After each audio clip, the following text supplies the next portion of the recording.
वो जंगल वाली 100 एकड़ वाली अगली उपलब्धि अभी है भैया राहुल जो फिर इसके बाद संघर्ष के बाद जो हुआ जी पार्ट।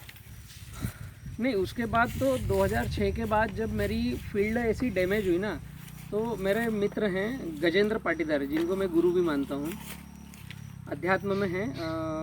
उन्होंने ही मेरा परिचय ओशो से करवाया। और वो एक सिक्के का दूसरा पहलू है कि वो लाइन पे हम बहुत आगे बढ़ चुके हैं। लेकिन वहाँ से मुझे ये समझ में आया कि भैया ने बोला कि यार, जब हमारे जैसा कहीं पर भी पूरे हिंदुस्तान में जाने को सक्षम है, 950 टॉप मोस्ट जिनकी जबान मायने रखती है, वो खेत में लेकर के आ गए जब हमको पता नहीं कि ये काटन में क्या होगा।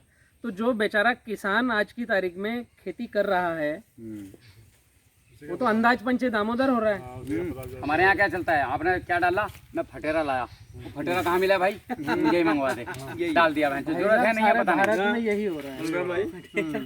फटेरा और कोरोजन, बस मैं मिलों में नौकरी करके आया यहाँ। मैं बताऊँ राहुल, मैं बता रहा हूँ जो साहब आपको, मिल में नौकरी, बूंद की मिल में, मैं टॉप मोस्ट शुगर मिल है यहाँ का। उसको मैं रहा उस ग्रुप में भाई, फील्ड ऑफिसर था। तो एक किसान ने मुझसे कहा कि मुझे जिंक और ये चीज़ें जो दवाई उसने मांग ली। तो मैंने कहा ठीक है, मुझे खेत दिखवाओ। BSc करे हुए तो खेत देखना है। मैंने यार खेत काली मिट्टी बढ़िया बिल्कुल फसल। मैंने क्या कर रहे हो? बोला यार करना कुछ नहीं है, असल में जो फराबर में नथु है ना, ये बहुत सामान लाया मिल से।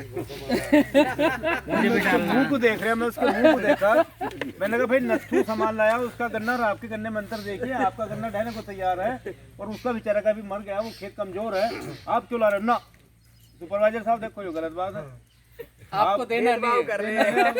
हाँ, मुझे देना नहीं है। वही वो मैंने कहा यार, ये मिल में लिख के ना दे देंगे सुपरवाइजर तुम्हारा दवाई नहीं दे रहा। मैंने कहा तू भाई ले ले। तो मतलब 3500 रुपए की दवाई मुझसे उसने वहीं रखवा ली।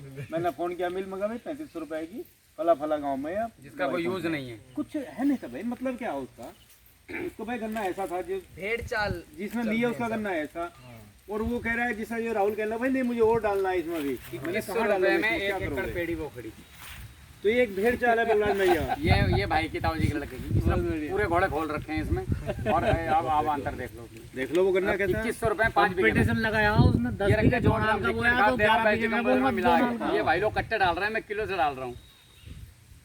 नहीं, एक्चुअली मैंने तो एक कट्टा यूरिया का दिया और कुछ दिया ही नहीं। इससे तो बहुत ज्यादा तकलीफ है। आपकी वो तगड़ी है बाकी में।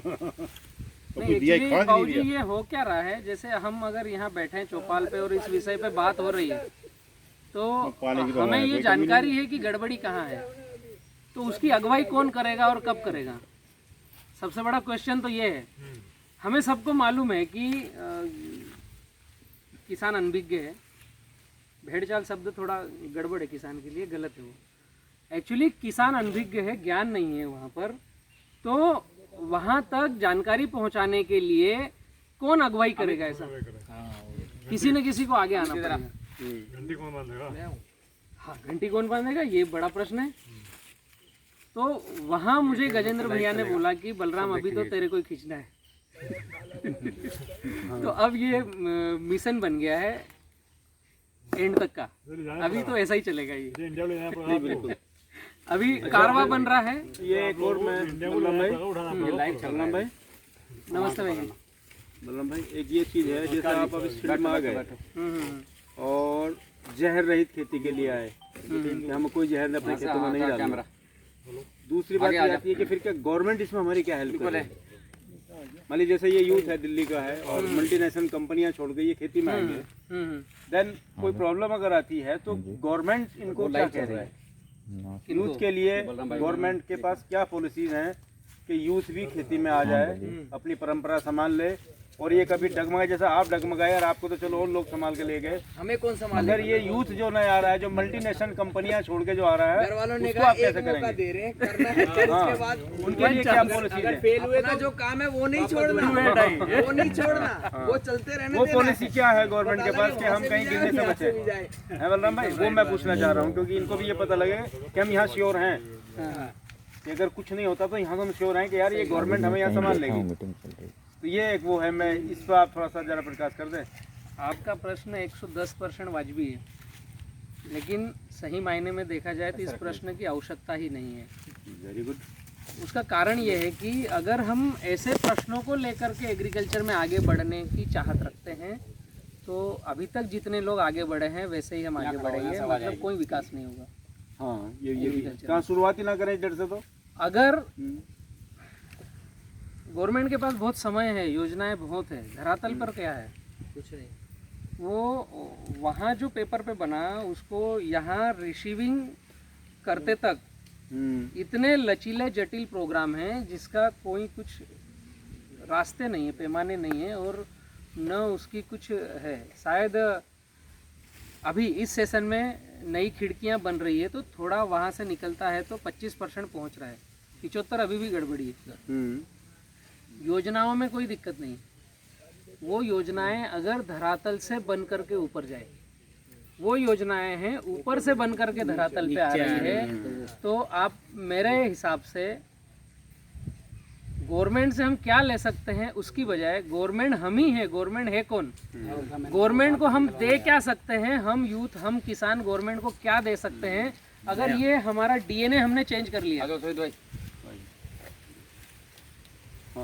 अगर हमने ये सोच का दायरा ही चेंज कर दिया हमने कि हम गवर्नमेंट से लेंगे क्या, अगर हम अटके,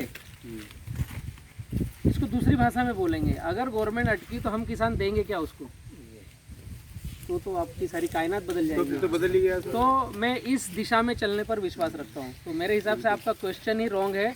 अगर उस दिशा में जाएंगे तो हम कुछ कर नहीं पाएंगे। मैं जो भारत चाहता हूँ, मैं जो विश्व चाहता हूँ किसानों का, एग्रीकल्चर का, वो दिशा ही भटक जाएगी, वो गड़बड़ है। तो सरकारी दरबारी नेतागिरी फलाना ढिमका, और हर गांव में तो 10 नेता होते हैं और 10 पार्टियां होती है और सबके अलग अलग, कभी इसकी गवर्नमेंट होगी कभी उसकी गवर्नमेंट होगी। पार्टियां ये तो होगी, डिफरेंट चीज़ है। नहीं जैसे ये दावे करते हैं ना लोग, भाई कृषि को बढ़ाओ, कृषि प्रधान देश, लेकिन ये सारी चीज़ें ऑन पेपर ही हैं। आपकी बात भी सही है, नमस्ते। ऑन पेपर है सारी आपकी, उसमें तो कुछ है नहीं। मेन तो ये हो रही है। वो खाट खाली कर दो, थोड़ा इधर ले आओ आगे। और उसका क्या बाइक है क्या कोई? जो आप खाट डाल दो, उधर ही डाल दो, लंबी करके पीछे अंकल जी के वहाँ डाल दो। एक और मैं आपको बता